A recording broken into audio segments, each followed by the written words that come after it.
What would happen to jobs with this kind of an Obama tax increase? Well, here in Wisconsin, one of our biggest competitors are the Canadians, and they just lowered their tax rate on all of their businesses to 15% in January. The top tax rate on successful small businesses, 90% of Wisconsin businesses file their taxes as individuals. Their top tax rate goes to 44.8% in January under the president's plan, under the current law, actually, under which he's proposing to keep. And so when we're a tool and die manufacturer or a small job shop manufacturing facility, we have lots of manufacturers here competing against Canadians. We're going to tax our guys at 45%, and the Canadians are going to tax theirs at 15%. How do you think we're going to compete with that? I mean, how do we create jobs? Okay, that phrase you just presented to this audience needs to be stated over and over and over again, because it's one thing to get into the economic talk, but when you explain to people it's going to be 45% for a small business owner in one state versus 15% in Canada, that registers with people immediately. Yeah, well, you know what I mean? We literally compete with the Canadians. We got a big paper industry here. We compete with them there. We have lots of manufacturers, a lot of metal casting. We have a lot of foundries, a lot of heat treaters.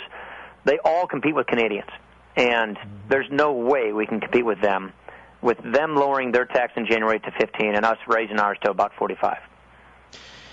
By lowering the corporate income tax, do you attract money back into this country? Yeah, there's two ways. There's 2 points there. First, our corporate rate is the highest in the world, but the second is the way we do it. We tax American corporations when they make sales overseas. Like we make Harley-Davidsons here. When Harley sells a hog in, say, Germany, it pays both the German tax and the American tax when they bring that money back. So they pay 2 taxes, America and Germany. No other country does that. Every other country, like the Japanese Hondas, Goldwings, they compete against us. When they sell a Goldwing in Germany, they just pay the German tax. They never pay the Japanese tax. So we're doing both, and the president wants to make it even worse in that direction. So keep the corporate rate high and double tax American exports, and what that will do is make it impossible for us to make things here and sell things over there, because we'll be double taxed on our exports when all of our competitors are not. And that puts us at a huge competitive disadvantage, but that's the kind of proposal the president's proposing with our corporations.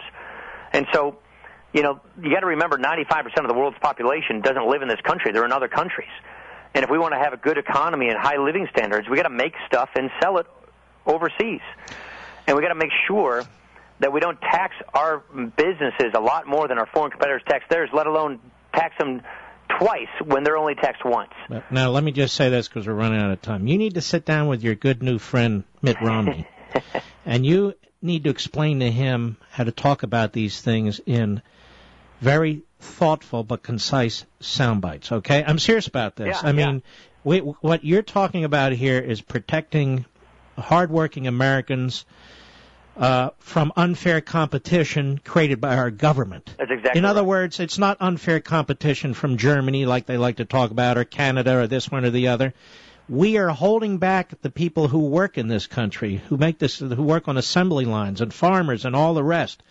We can tap into that if we use the right language and we explain the truth. I agree. And if you make these people out to be like Warren Buffett and Prince Fielder and Brad Pitt, and hedge fund managers, then they're rich people that we don't like, that we should if we just take their money, we can make everything go away. Right. So the point is, you and I aren't talking about Warren Buffett and hedge managers. You and I are talking about hardworking families that Obama is weighing down with these massive taxes and regulations. You have a handful of perfect examples. Yep. And what's he going to say?